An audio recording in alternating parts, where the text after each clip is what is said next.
رحم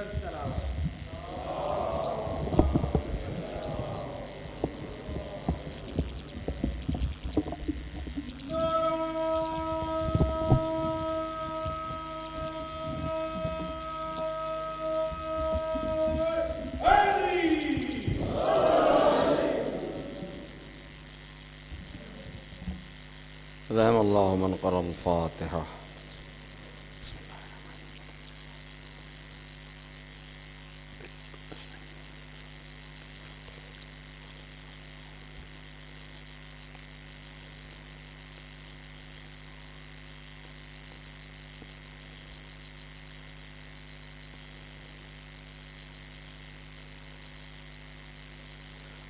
اعوذ باللہ السمیع العلیم من الشیطان اللعین الرجیم.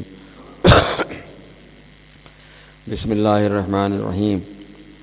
لا حول ولا قوة الا باللہ توکلت علی الحی الذی لا يموت والحمد للہ الذی لم يتخذ ولدا ولم یکن له شریک فی الملک ولم یکن له ولی من الذل وکبرہ تکبیرا.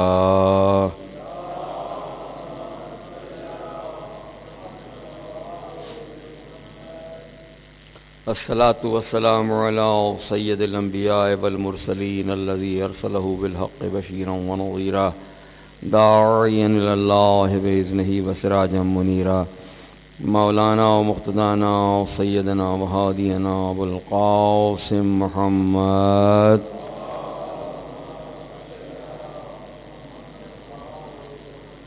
و اہل بیتہ الطیبین الطاہرین المعصومین المظلومین الذين أذهب الله عنهم الرجس وطهرهم تطهيرا.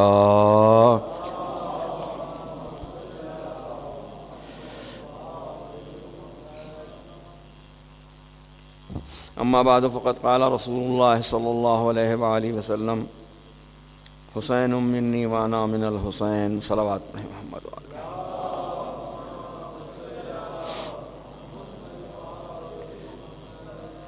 حسین مجھ سے ہے اور میں حسین سے ہوں. سرکار رسالت مآب صلی اللہ علیہ وآلہ وسلم کی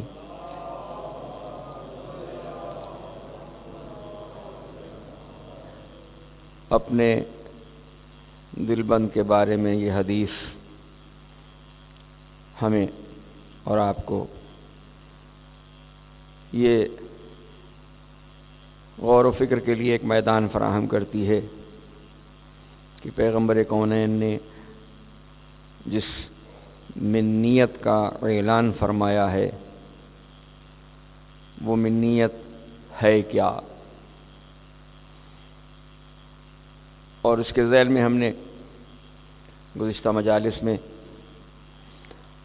قیام سرکار سید الشہداء کے حالات پر مختصر سی گفتگو کرنے کی کوشش کی. آپ حضرات کے انہماک اور توجہ کی وجہ سے مضمون آگے بڑھ رہا ہے. آج اسی سلسلہ بیان کو جاری رکھتے ہوئے کہ پیغمبر نے جس منیت کا اعلان کیا ہے اس کو چاہنے والوں نے تو یقیناً اسی انداز سے سمجھنے کی کوشش کی ہے جس طرح سے پیغمبر نے چاہا ہے. لیکن بہت سے ایسے ہیں کہ جو اس بارے میں قیل و قال کرتے ہیں. تو ان کی خدمت میں یہ عرض ہے کہ اہل سنت کے بہت مشہور عالم اس بر صغیر کے شاہ ولی اللہ دہلوی انہوں نے سر الشہادتین میں اس بات کو واضح کیا کہ پیغمبر کونین کو اللہ نے ہر مرتبہ عطا کیا. کوئی فضیلت ایسی نہیں ہے کہ جس کو انہیں اللہ نے عطا نہ کی ہو. ہر فضیلت اللہ نے عطا کی، علم اپنی انتہائی منزل پر، نبوت سارے انبیاء کے سردار، فصاحت و بلاغت، شجاعت و صبر، کوئی فضل و وصف ایسا نہیں ہے کہ جو اللہ نے پیغمبر کو نہ دیا ہو۔ تو ایسے میں پروردگار نے ایک وہ فضیلت کہ جو اور بہت سے انبیاء کو عطا ہو چکی تھی، وہ پیغمبر کو عطا کرنی چاہیے، اور وہ ہے وصف شہادت۔ تو وصف شہادت عطا کرنے کے لیے اللہ نے یہ مناسب جانا کہ اسے راست پیغمبر کو عطا نہ کیا جائے۔ یہ ان کا فرمانا ہے کہ یہ اللہ نے یہ طے کیا کہ یہ وصف شہادت پیغمبر کو راست عطا نہ کیا جائے، بلکہ ان کے دونوں نواسے حسن و حسین کو یہ وصف شہادت عطا کر کے اسے اپنی ذات سے منسوب کروایا کہ اللہ کے رسول کو اللہ نے مرتبہ شہادت اس لیے نہیں دیا کہ اس کی وجہ سے شاید دنیا میں کوئی اور کیفیت رونما ہو جاتی، اس لیے اس نے ان کے دونوں نواسوں کو، ایک کو کھلی ہوئی شہادت اور ایک کو چھپی ہوئی شہادت عطا کی۔ امام حسن کو چھپی ہوئی شہادت اور امام حسین کو کھلی ہوئی شہادت عطا کی۔ تو گویا شاہ ولی اللہ کے مطابق یہ جو شہادت امام حسن و حسین ہے، یہ امام حسن و امام حسین کی شہادت نہیں بلکہ یہ رسول اللہ کی شہادت ہے۔ درود پڑھیں محمد و آل محمد پہ۔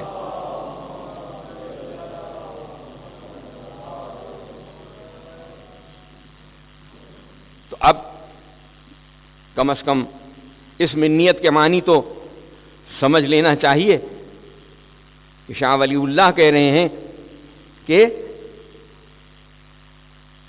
حسن شہید نہیں ہوئے بلکہ رسول شہید ہوئے، حسین شہید نہیں ہوئے بلکہ رسول شہید ہوئے۔ جس نے حسن کو شہید کیا اس نے حسن کو شہید نہیں کیا، اس نے رسول کو شہید کیا۔ جس نے حسین کو شہید کیا اس نے حسین کو شہید نہیں کیا بلکہ رسول کو شہید کیا۔ تو اس کے معنی یہ ہوئے کہ منیت کہتے ہی اسے ہیں کہ جہاں ہر وہ عمل، ہر وہ فعل کہ جو کسی سے منسوب کیا جائے دوسرے کا بن جائے۔ عزیزان محترم، اللہ نے حسین کو یہ مرتبہ عطا کیا اور پیغمبر نے جا بجا اس کا اظہار کیا۔ میں نے گزشتہ مجالس میں آپ حضرات کو ان تمام گوشوں سے کسی حد تک اپنی دانش میں مطلع کیا ہے۔ آپ تو ظاہر ہے کہ مجھ سے زیادہ بہتر جانتے ہیں، اور آپ کے صرف ذہنی اعادے کے لیے اسے ایک جگہ جمع کر دیا جاتا ہے۔ تو اس تقریر میں بھی یہ بات میں عرض کرنا چاہتا ہوں کہ اللہ کے رسول نے اپنے اس نواسے کو مختلف اوقات میں مختلف طریقے سے یاد کیا ہے۔ مثال کے طور پر حدیث قصہ میں آپ سماعت فرماتے رہتے ہیں، خمسہ نجبہ پنجتن پاک پیغمبر کو ملا کے چاروں نفوس چادر کے نیچے جمع ہوئے، لیکن جب چادر کے نیچے آنے سے پہلے ہر ایک نے سلام کیا رسول کو، تو رسول نے اس کا جواب دیا اور جواب دے کے ہر ایک کو الگ الگ لقب سے یاد کیا۔ آپ کا ذہن عالی اس طرف متوجہ ہوگا کہ جب حسن آئے تو حسن نے رسول اللہ کو سلام کیا تو جواب میں پیغمبر کونین نے وعلیک السلام یا ولدی و یا صاحب حوضی کہا. امام حسن سے وعلیک السلام یا ولدی و یا صاحب حوضی کہا، اے میرے حوض کے ساتھی، اے میرے حوض کے ساتھی، تجھ پر بھی میرا سلام ہو. لیکن جب حسین آئے اور حسین نے آ کے سلام کیا، نانا کو سلام کیا، تو نانا نے جواب میں کہا وعلیک السلام یا ولدی و یا شافع امتی. حسین، اے میرے لال، تو شافع امت ہے، میری امت کا شفیع ہے، میرا تجھ پر بھی سلام ہو. درود پڑھے محمد و آل محمد پہ.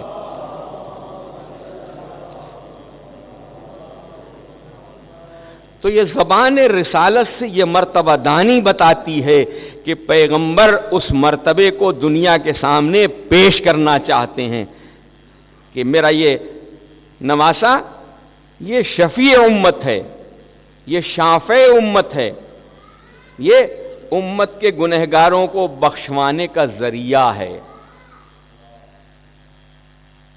آپ حضرات کے علم میں ہوگا کہ مصائب سید الشہداء کے سننے کا جو ثواب ہے وہ اس قدر ہے کہ حدیث کے الفاظ ہیں کہ جس کی آنکھ سے ایک آنسو نکل جائے حسین کے غم میں، اس پر جنت واجب ہو جاتی ہے، اس پر جنت واجب ہو جاتی ہے. یہ حدیث پیغمبر نے ارشاد فرمائی ہے اور ہم نے اور آپ نے سب نے سنا ہے اور اس پر ہمارا یقین و اعتقاد بھی ہے. ہمارے بہت بڑے عالم حضرت علامہ ہلی، انہوں نے بھی یہ حدیث سماعت فرمائی، پڑھی. انہیں یہ شک سا گزرا کہ اتنا قلیل عمل اور اتنا کثیر ثواب، اتنا چھوٹا سا عمل کہ آنکھ سے ایک آنسو گرے اور جنت واجب ہو جائے. انہیں اس کو سمجھنے میں تھوڑا سا تأمل ہوا. ظاہر ہے کہ محقق تھے، خیال پیدا ہوا کہ کہیں ایسا تو نہیں کہ کسی نے روایت میں غلطی کی ہو. تو وہ چونکہ محقق تھے، انہوں نے علم الرجال کی روشنی میں اس حدیث کو جانچا. جس طرح سے احادیث کو چیک کیا جاتا ہے کہ یہ حدیث صحیح ہے کہ نہیں ہے، کہ اس میں کوئی بیان کرنے والا، اس کا حوالہ دینے والا کوئی ایسا تو نہیں کہ جس پر اعتبار نہ کیا جائے. انہوں نے جب حدیث کے حوالوں کو دیکھا تو انہیں وہ سارے حوالے صحیح معلوم ہوئے. جتنے واسطے اس حدیث کے بیان ہوئے تھے علم الرجال کی روشنی میں، سب کے سب صحیح ثابت ہوئے. اب تو ان کی پریشانی کا عالم اور بڑھا کہ حدیث بھی صحیح ہے لیکن میری سمجھ میں کیوں نہیں آ رہا کہ اتنے چھوٹے سے عمل کا اتنا بڑا ثواب کیسے ہو سکتا ہے. غور کرتے ہوئے، سوچتے ہوئے کافی دیر گزر گئی، یہاں تک کہ سمجھ میں نہیں آ رہا تھا کہ کیا کریں. دریا کے کنارے غور و فکر کرتے ہوئے ٹہلنا شروع کیا. سوچتے جا رہے تھے کہ یہ جو کچھ میں نے سوچا ہے یہ کیسے غلط ہے. حدیث صحیح ہے، الفاظ و معنی کے اعتبار سے بھی، حوالے اور نسبت کے اعتبار سے بھی بالکل صحیح ہے. ایسا کیسے ہو سکتا ہے کہ یہ بات میری سمجھ میں کیوں نہیں آ رہی. لکھا ہے کہ ایک دہقانی سامنے سے گزرا، اس نے سلام کیا، انہوں نے جواب سلام دیا. کہا قبلہ کچھ پریشان نظر آ رہے ہیں. کہا ہاں. کچھ اضطراب ہے۔ اس نے کہا اگر مجھے بتائیں شاید میں کوئی حل تلاش کر سکوں۔ اب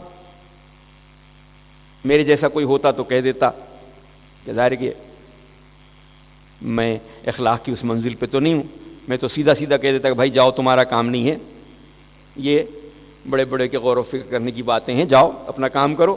لیکن یہ تو علامہ ہلی تھے جو خلق آل محمد کے طالب علم ہیں۔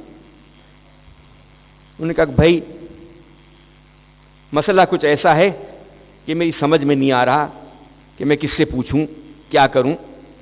کہا بتائیں تو صحیح، شاید میں کچھ مسئلہ حل کر سکوں، بتا سکوں۔ رچ ہو کے کہا کہ اچھا سنو، بات یہ ہے کہ میں نے یہ حدیث پڑھی ہے اور اس حدیث کے حوالوں کو بھی دیکھا ہے، سب کے سب درست ہیں، تو میری سمجھ میں نہیں آ رہا کہ اتنے چھوٹے سے عمل کا اتنا بڑا ثواب کیسے ہو سکتا ہے۔ اس دہقانی نے کہا کہ قبلہ اگر آپ اجازت دیں تو میں آپ کو ایک واقعہ سناؤں۔ اب یہ اپنے تئیں پریشان بھی تھے، انہوں نے کہا کہ کم از کم شاید یہ واقعہ سنا کے چلا جائے گا تو پھر میں غور و فکر کروں گا۔ تو انہوں نے کہا اچھا بھائی سنا دو۔ اس نے قصہ بیان کرنا شروع کیا کہ ایک بادشاہ تھا، وہ شکار کھیلنے کے لیے جنگل میں گیا اور جب شکار کھیلتے کھیلتے جنگل میں گیا تو اپنے ساتھیوں سے بچھڑ گیا اور راستہ بھٹک گیا، جنگل میں اکیلا سرگرداں، اسے عجیب پریشانی تھی، کیا کرے کچھ سمجھ میں نہیں آ رہا تھا، بھوک اور پیاس کی شدت اسے ضعیف بنائے دے رہی تھی۔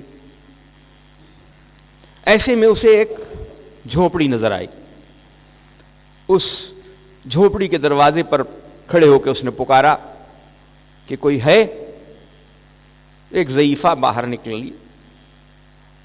اس نے کہا کیا بات ہے؟ اس نے کہا کہ میں پیاسا ہوں، اگر ہو سکے تو تھوڑا سا پانی مجھے پلا دو، تھوڑا سا پانی مجھے پلا دو۔ اس ضعیفہ نے کہا میرے پاس پانی تو نہیں، ایک گوسفند ہے بکری، اس کا دودھ میں دہ کے آپ کو پلا دیتی ہوں۔ بادشاہ پیاسا تھا، اس نے دودھ مہیا کیا ضعیفہ نے اور بادشاہ کی پیاس بجھائی۔ اب جو تھوڑا سکون ہوا تو پیاس کے بعد بھوک لگی، کہا کچھ کھانے کو ہے؟ کہا نہیں کھانے کو تو کچھ نہیں ہے۔ کہا مجھے تو بہت بھوک لگی ہے۔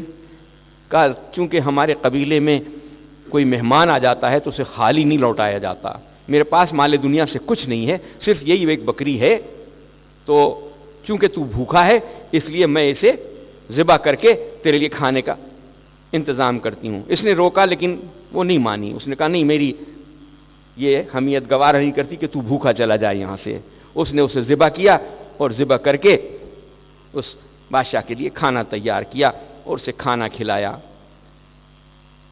اس کے ساتھی اسے ڈھونڈتے ہوئے پہنچے تو دیکھا بادشاہ اس جھوپڑی میں موجود ہے۔ بادشاہ جب وہاں سے روانہ ہونے لگا تو اس نے اپنے وزیروں سے ساتھیوں سے پوچھا کہ مجھے اس ضعیفہ کو کیا دینا چاہیے، مجھے اس ضعیفہ کو کیا انعام دینا چاہیے۔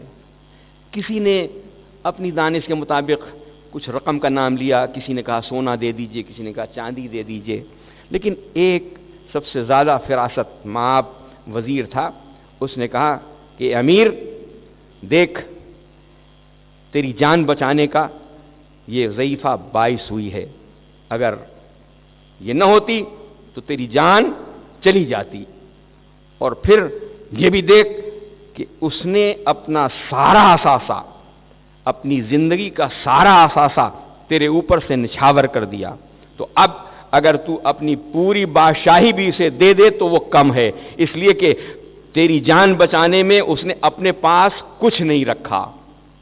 سب کچھ دے دیا، اور یہ کہہ کے وہ دہقانی وہاں سے قصے کو تمام کر کے روانہ ہو گیا۔ علامہ حلی نے غور کر کے کہا ہاں بات تو صحیح ہے کہ اس ضعیفہ نے اپنا سب کچھ دے کے اس بادشاہ کی جان بچائی تھی، تو جس حسین نے اپنا سب کچھ دے کے اللہ کا دین بچایا ہے تو اللہ کے لیے لازم ہو جاتا ہے کہ حسین جو چاہے وہ اسے عطا کر دے۔ درود پڑھیں محمد و آل محمد پہ۔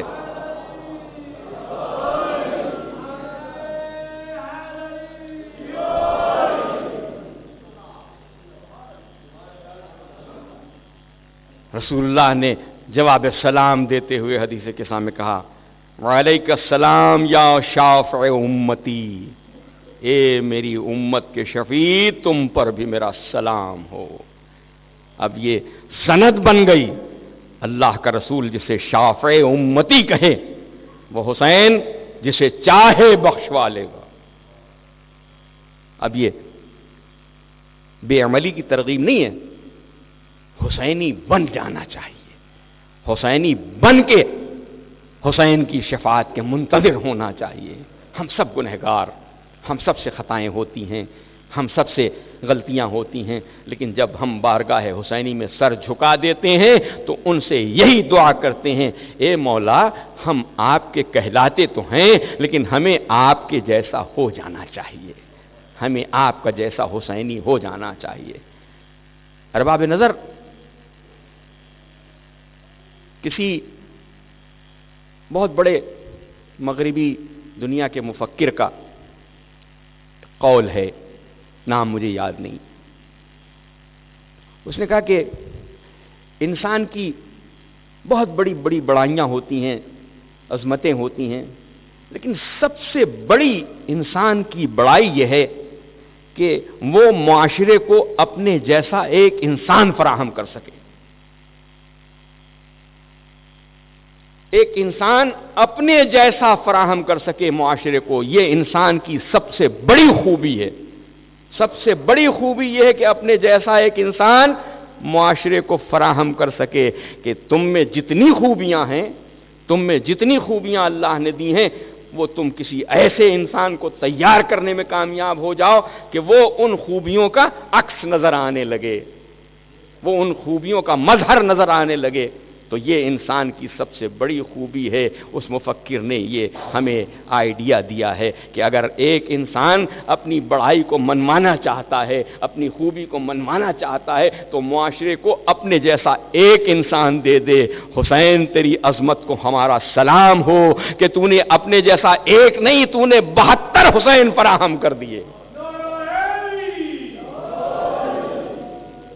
72 حسین فراہم کر دیے، جتنے تھے سب حسینی پرتو کے مظہر تھے، اس میں سے کوئی ایسا نہیں تھا، میں تذکرہ کر چکا کہ ان کے ارادے اتنے مستحکم تھے، استقامت ان کی گھٹی میں پڑ گئی تھی، کوئی مشکل ان کے سامنے نہیں تھی، سب کے سب کا مطمع نظر ایک، سب کے سب چاہتے یہی تھے کہ جو کچھ حسین چاہتے ہیں ہم وہی چاہتے ہیں۔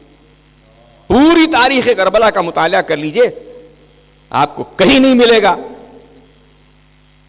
کہ کسی ساتھی نے، کسی انصار نے، کسی یاور نے، کسی عزیز نے، کسی جوان نے، کسی بوڑھے نے، کسی خاتون نے، کسی بچے نے مولا کو یہ مشورہ دیا ہوگا کہ جز وقتی کے طور پر آپ اس بات کو قبول کر لیں،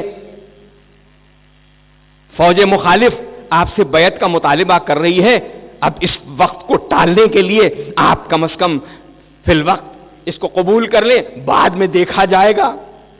کہیں تاریخ میں ایک شمع نہیں ملتا، ہر مصیبت جھیلنے میں سب حسین کے ساتھ ہیں، لیکن کوئی یہ مشورہ نہیں دے رہا، اس لیے کہ ہر ایک کو معلوم ہے کہ حسین کا مقصد اتنا عرفہ و اعلیٰ ہے کہ وہ جس کام کے لیے نکلے ہیں وہ دین کی حفاظت کے لیے نکلے ہیں، اور اس پر سب کو اعتبار ہے کہ حسین جو کچھ کرنے آئے ہیں وہ اس لیے کرنے آئے ہیں کہ ذمہ داری ان کے دوش پر ہے، اور ہم ان کے غلام ہیں، ہم ان کے ساتھی ہیں، ہم ان کے ہم نوا ہیں، ہم ان کے ساتھ اس سفر میں ان کا ساتھ دینے کے لیے تیار ہیں۔ پیاس ہے تو ہوا کرے، بھوک ہے تو ہوا کرے، غربت ہے تو ہوا کرے، کوئی موجود نہیں ہے، اسلحہ نہیں ہے لوگ ایسے کہ جو بڑھ بڑھ کے حملے کریں اور پوری فوج ہو، 72 افراد کا مقابلہ ہزاروں کی فوج سے، جس کا تعین مختلف انداز سے مختلف تاریخ دانوں نے کیا، کسی نے لاکھوں لکھا ہے، کسی نے ہزاروں لکھا ہے، لیکن کم از کم اتنا تو تھا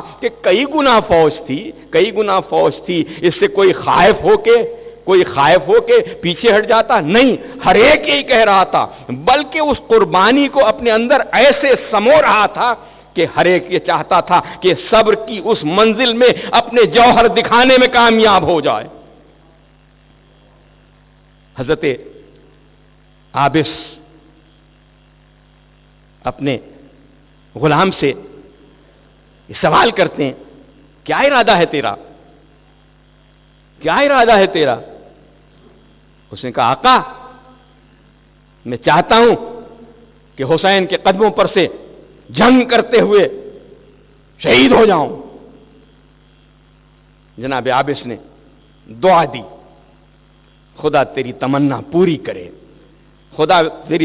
پوری کرے اور مجھے تیری شہادت کو دیکھ کے صبر کرنے کا موقع فراہم کرے۔ حضرت عباس اپنے چاروں بھائیوں سے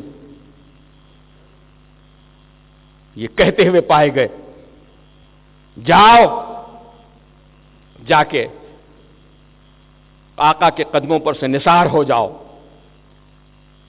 تاکہ اس شہادت پر میں صبر کر کے اپنے منصب میں اضافہ کر سکوں۔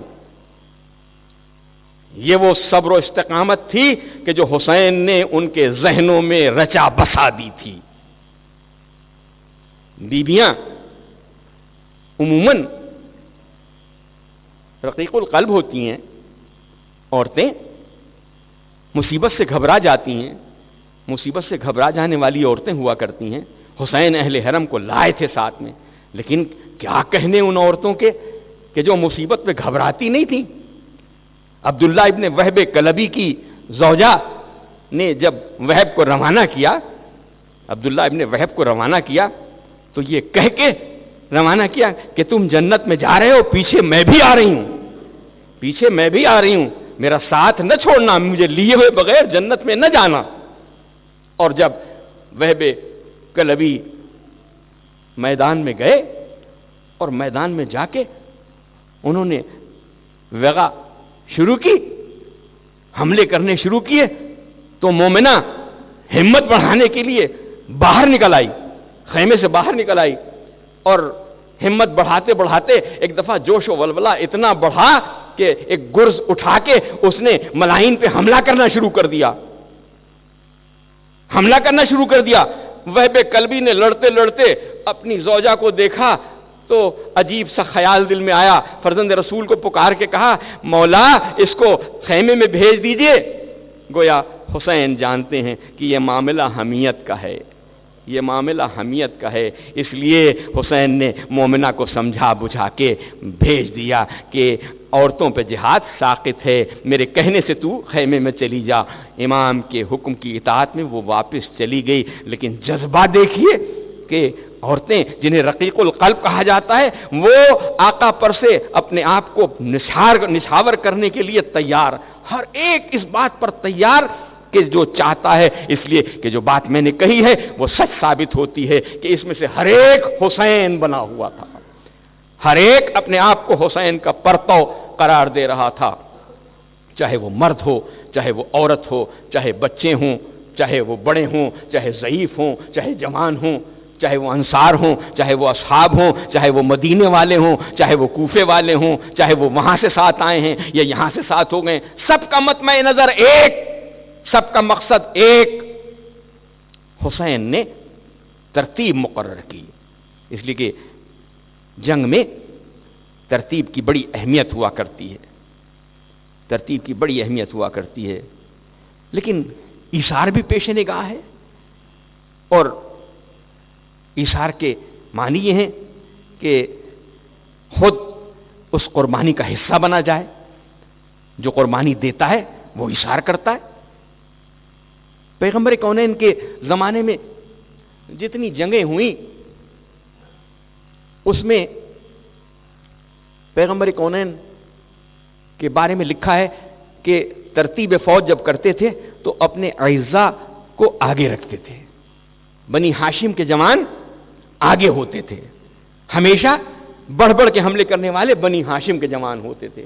اس لیے بدر میں حضرت عبیدہ شہید ہوئے، احد میں حضرت حمزہ شہید ہوئے، موتا میں جناب جعفر طیار شہید ہوئے۔ یہ سب شہادتیں اس لیے کہ سب سے آگے کی صفوں میں بنی ہاشم کے مرد، بنی ہاشم کے جوان ہوا کرتے تھے۔ یہ ترتیب پیغمبر کے پیش نگاہ تھی۔ مبادا کوئی یہ کہے کہ نہیں اپنے عزیزوں کو پیچھے رکھتے ہیں اور اصحاب و انصار کو آگے کر دیتے ہیں، نہیں، یہ پیش کر رہے تھے اسوا کہ دیکھو جب ایثار کی باری آئے تو اپنے عزیزوں کو سب سے آگے رکھا جاتا ہے۔ لیکن حسین نے یہ ترتیب بدل دی،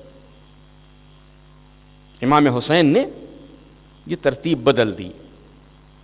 اب آپ کے ذہن میں شاید یہ خیال پیدا ہو کہ یہ حسین نے یہ ترتیب بدلی تو کیا نانا کے اسوہ کی مخالفت کی؟ نہیں، نانا کے اسوہ کی مخالفت نہیں کی، بلکہ حسین اندازہ لگا رہے تھے کہ ایثار کی اس منزل میں جو جتنی دیر زندہ رہے گا وہ اتنی زیادہ دیر تعب اٹھائے گا، اس لیے اصحاب و انصار پہلے گئے۔ اور یہ بات اور ہے کہ جب سب سے پہلے جنگ کا آغاز ہوا تھا تو سب سے پہلے جو آواز فضا میں گونجی تھی تو وہ آواز آپ کو یاد ہے کہ امام نے پکار کے کہا تھا تقدم ولدی یا علی، اے علی اکبر آگے بڑھو، سب سے آگے جاؤ۔ لیکن اصحاب و انصار بیچ میں آ گئے تھے۔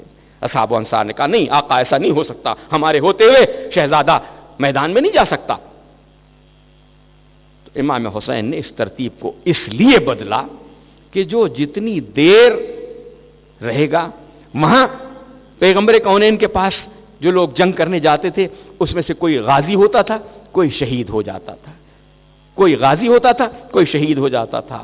حسین کو معلوم ہے یہاں جتنے آئے ہیں اس میں سے کوئی غازی نہیں، صرف شہید ہی شہید ہوں گے، سب شہید ہی کہلائیں گے، سارے شہید ہوں گے۔ ایک ابو الفضل العباس کا نام غازی اس لیے لیا جاتا ہے کہ انہوں نے نہر پہ قبضہ کر کے اپنے غازی ہونے کا اعلان کیا تھا، اس لیے انہیں غازی کہا جاتا ہے، ورنہ شہادت ان کا بھی منصب، ان کا بھی مرتبہ، سب شہید ہونے والے۔ حسین کو معلوم ہے کہ سب شہید ہو جائیں گے، لیکن حسین جانتے ہیں کہ جو جتنی دیر زندہ رہے گا وہ اتنی دیر زیادہ مصیبت میں مبتلا رہے گا، وہ اور زیادہ پیاسا ہوگا، وہ اور زیادہ پیاسا ہوگا۔ اس لیے سب سے پہلے اصحاب و انصار کو بھیجا۔ اس کے بعد جب بنی ہاشم کی باری آئی تو اولاد عقیل سب سے پہلے گئی، اور اس کے بعد جب باری آئی تو پھر اپنی اولاد میں سے بھیجنا شروع کیا، حتیٰ کہ آخر میں علی اکبر گئے، آخر میں علی اکبر گئے، اور علی اکبر کے بعد بس صرف ایک ابو الفضل العباس باقی رہ گئے تھے یا حسین باقی رہ گئے تھے۔ تو حسین اجازت نہیں دیتے تھے یہ کہہ کے کہ تم میرے لشکر کے علمبردار ہو، تو عباس نے سر جھکا کے کہا تھا مولا وہ لشکر کہاں ہے کہ جس کی علمبرداری آپ مجھے سونپ رہے ہیں؟ تو جب عباس بھی رخصت ہو گئے تو اب حسین اکیلے ہو گئے۔ جب حسین اکیلے ہو گئے تو اس کے معنی یہ ہے کہ حسین سب سے زیادہ تعب برداشت کرنے کی صلاحیت رکھتے تھے۔ جتنے پیاسے تھے ان سب میں سب سے زیادہ پیاسے حسین، سب سے زیادہ پیاسے حسین۔ اس لیے حسین نے یہ ترتیب رکھ چھوڑی تھی کہ سب سے پہلے اصحاب جائیں اور اصحاب کے بعد انصار جائیں۔ انصار کے ساتھ جب بنی ہاشم کی باری آئی تو وہ سب ایک کے بعد ایک جوان رخصت ہونے لگے۔ جتنے پیاسے تھے ادھر جاتے تھے، ادھر کوثر سے سیراب ہوتے تھے، جام شہادت نوش کرتے تھے، اور حسین ان کے معاملے میں صبر کرتے ہوئے ان کی لاشوں کو اٹھا کے لاتے تھے اور گنج شہیدہ میں لٹا کے بہن کو آواز دیتے تھے، بہن زینب ہمیں حبیب ابن مظاہر کا پرسہ دو، اے بہن ہمارا مسلم ابن اوسجہ شہید ہو گیا، اے بہن زہیر ابن قین شہید ہو گئے، اے بہن بریر حمدانی شہید ہو گئے، اے بہن عابس شاکری شہید ہو گئے، ہر ایک کو پرسہ دیتے تھے۔ یہ ترتیب بدل کے امام نے یہ بات مہیا کی کہ امام نے یہ ترتیب اس لیے بدلی تھی کہ جو جتنی دیر زندہ رہے گا وہ اتنا پیاسا رہے گا۔ اب میں عزیزان محترم بس آپ کی توجہ کا آخری لمحہ چاہتا ہوں کہ امام نے یہ ترتیب اس طرح سے رکھی کہ جتنے جوان تھے وہ سب کے سب آخر میں اس طرح سے گئے کہ سب سے زیادہ پیاسے تھے، جس کی نشانی علی اکبر کے مصائب میں آپ سنیں گے کہ کتنی پیاس تھی علی اکبر کی۔ لیکن میرا جی چاہتا ہے اپنے آقا سے پوچھوں، آقا یہ ترتیب، اس پیاس کی مشقت برداشت کرنے کی سعادت آپ نے کس کو عطا کی؟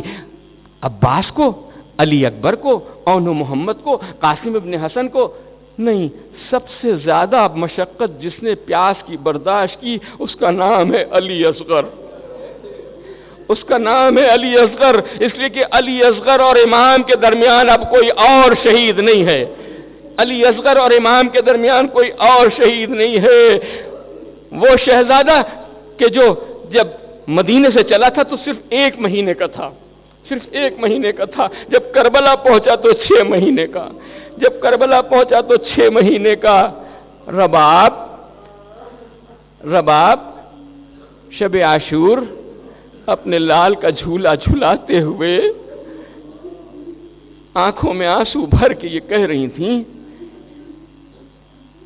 ساری بیویاں اپنے اپنے فدیے تیار کر رہی ہیں، ساری بیویاں اپنے اپنے بچوں کو راہ خدا میں فدیہ کرنے کے لیے، حسین کے قدموں پہ نثار کرنے کے لیے تیار کر رہی ہیں۔ علی اصغر اگر تم بھی ایسے ہوتے، تم بھی بڑے ہوتے تو میں تمہیں بھی تیار کر دیتی اور تم بھی جا کے بابا کے قدموں پر سے نثار ہو جاتے۔ علی اصغر اپنی بے زبانی میں کہہ رہے ہوں گے، مادر گرامی صبح ہونے تو دیجئے، یہ جتنے شہید ہیں سب شہید کہلائیں گے لیکن میرا لقب شہید اکبر ہو جائے گا۔ میں ہوں تو علی اصغر لیکن میرا لقب شہید اکبر ہو جائے گا۔ اور سچ مانیے کہ یہ بات صحیح ثابت ہوئی کہ جتنے شہید ہیں ان کی فہرست میں علی اصغر کے اضافے نے ایک نیا باب رقم کر دیا کہ علی اصغر کی شہادت نہ ہوئی ہوتی تو شاید کربلا کا مرقع اس طرح ابھر کے سامنے نہ آتا۔ اس لیے کہ جب کوئی پوچھنے والا پوچھتا ہے علی اکبر کہاں شہید ہوئے تو جواب ملتا ہے میدان جنگ میں شہید ہوئے۔ اون محمد کہاں شہید ہوئے؟ میدان جنگ میں جنگ کرتے ہوئے شہید ہوئے۔ قاسم کا لاشا پامال سمے اسپا ہوا تو کہاں ہوا؟ میدان جنگ میں ہوا۔ تو پھر اگر کوئی مورخ سے پوچھے کہ علی اصغر کو کیوں مارا، علی اصغر کو کیوں مارا، تو کوئی مذہب و ملت کوئی جواب دینے کے لائق نہیں ہے کہ علی اصغر کو کس جرم کی سزا دی گئی۔ علی اصغر تو لڑنے کے قابل بھی نہیں تھے، علی اصغر جنگ بھی نہیں کر سکتے تھے، اس لیے علی اصغر کی شہادت سے کربلا کے واقعے کو 4 چاند لگ گئے اور علی اصغر واقعی شہید اکبر کہلانے کے لائق ہو گئے۔ ارباب اعزاز، بس یہ ایام چونکہ رونے رلانے کے ایام ہے اور آپ آج علی اصغر کا ماتم کرنے کے لیے جمع ہوئے ہیں، علی اصغر کے جھولے کی شبیہ برآمد ہوگی تو آپ ذرا متوجہ ہو جائیے علی اصغر کی کیفیت کیا تھی۔ یہ لکھا ہے کہ علی اصغر جھولے میں مثل ماہی بے آب تڑپ رہے تھے۔ یہ محاورہ ہے کہ ہاں کسی کو کہا جائے مثل ماہی بے آب، جب کوئی انتہائی بے چینی کے عالم میں ہو تو اسے کہا جاتا ہے مثل ماہی بے آب، کہ جیسے مچھلی تڑپتی ہے پانی کے بغیر، جیسے مچھلی تڑپتی ہے۔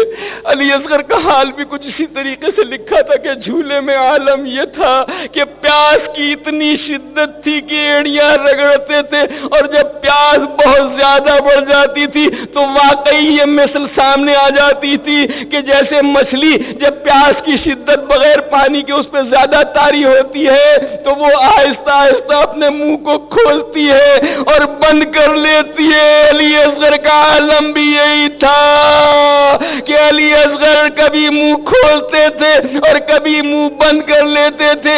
ایسے میں ایک مرتبہ میدان سے آواز آئی، حل من ناصر ینصرنا، حل من مغیث یغیثنا، ہے کوئی جو میری مدد کرے، ہے کوئی جو میرے استغاثے پہ آواز دے۔ اہل حرم کے رونے کا کوہرام اٹھا۔ حسین متوجہ ہوئے، اے بی ہو، میں نے تو تم سے کہا تھا کہ میری زندگی میں گریہ نہ کرنا، آوازیں بلند نہیں ہونی چاہیے، یہ کیا ہوا؟ کہا آقا آپ کی آواز استغاثہ کو علی اصغر نے سنا تو جھولے سے اپنے آپ کو گرا دیا ہے۔ حسین نے رباب کو پکار کے کہا، رباب لاؤ، شاید میں تمہارے بیٹے کو پانی پلا سکوں۔ رباب نے جلدی جلدی اپنا مجاہد تیار کر دیا۔ میں تفصیل بیان نہیں کر سکتا، پانی تو نہیں تھا کہ بچے کا منہ دھلاتی، ظاہر ہے کہ اشک ٹپکے ہوں گے، آنسو ٹپکے ہوں گے تو اس کے ذریعے سے منہ دھلا دیا گیا ہوگا۔ تیار کر کے آقا کے حوالے کیا۔ حسین ابا کا دامن ڈالے ہوئے میدان میں آئے۔ اشقیاء دیکھ کے کہہ رہے تھے کہ حسین شاید قرآن لا رہے ہیں، ہمارے درمیان فیصلہ کرانے کے لیے قرآن لا رہے ہیں۔ انہیں کیا معلوم کہ یہ قرآن نہیں، قرآن کا پارا ہے۔ آئے حسین اور آ کے ایک مرتبہ ایک بلندی پہ کھڑے ہو گئے اور اپنی ابا کا دامن ہٹایا، پکار کے کہا، اے لوگو اگر تمہارے ذہن ناقص میں حسین گنہگار ہے، حسین خطا کار ہے، تو یہ بچہ تو کسی مذہب و ملت میں گنہگار نہیں ہو سکتا۔ تم میں کوئی ایسا ہے اہل دل جو اسے پانی پلا دے؟ تم میں کوئی ایسا ہے کہ جو اسے پانی پلا دے؟ کوئی جواب نہیں آتا۔ کیا شاید تمہیں یہ خیال ہو کہ اس بہانے سے میں پانی پی لوں گا تو لو میں اسے زمین پہ لٹائے دیتا ہوں، آؤ اپنے ہاتھ سے اسے چند قطرے پانی پلا دو۔ حسین نے حجت تمام کر لی، لیکن جب کوئی ٹس سے مس نہیں ہوا تو حسین نے اپنے ننھے سے لال کو ہاتھوں پہ اٹھایا اور ہاتھوں پہ اٹھا کے ایک جملہ کہا،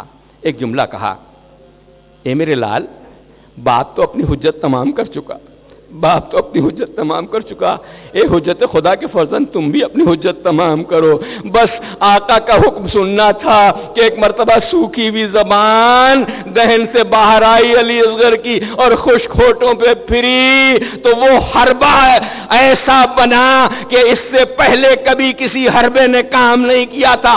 علی اکبر نے نیزے چلائے، عباس نے نیزہ چلایا، قاسم نے تلوار چلائی، اول محمد نے تلواریں چلائیں، لیکن اشقیاء روئے نہیں۔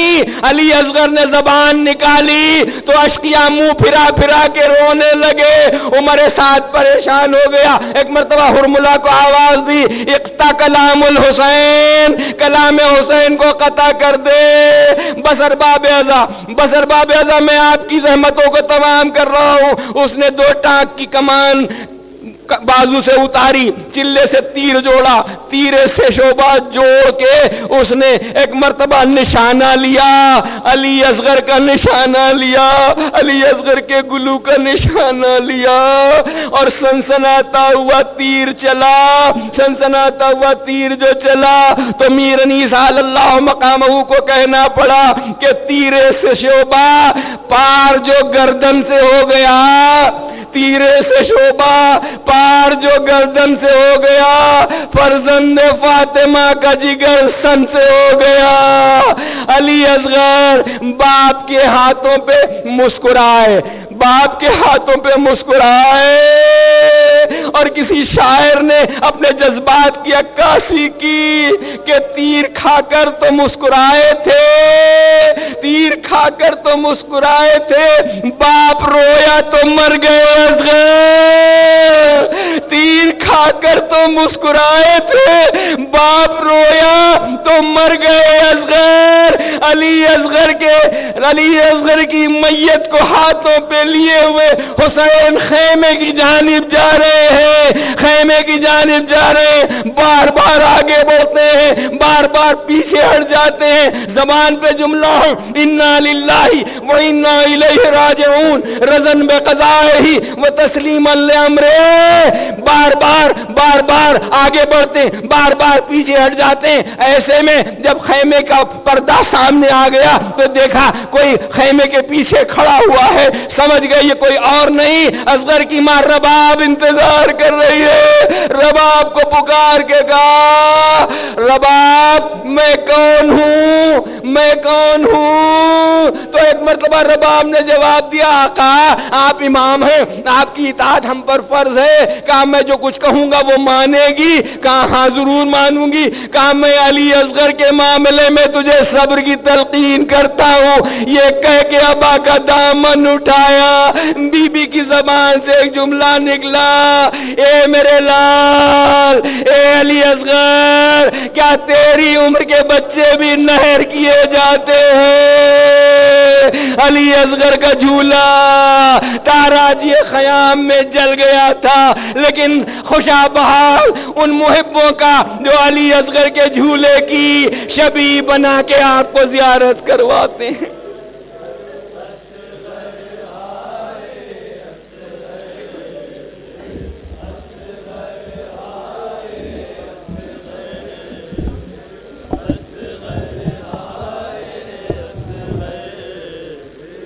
اصغر ہائے اصغر ہائے اصغر ہائے اصغر اصغر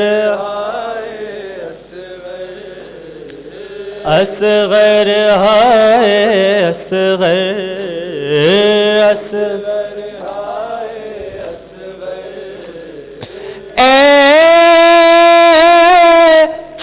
مہینے والے تجھ کو میرا سلام، اصغر ہائے اصغر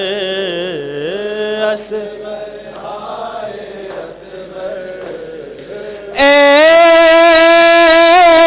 6 مہینے والے تجھ کو میرا سلام،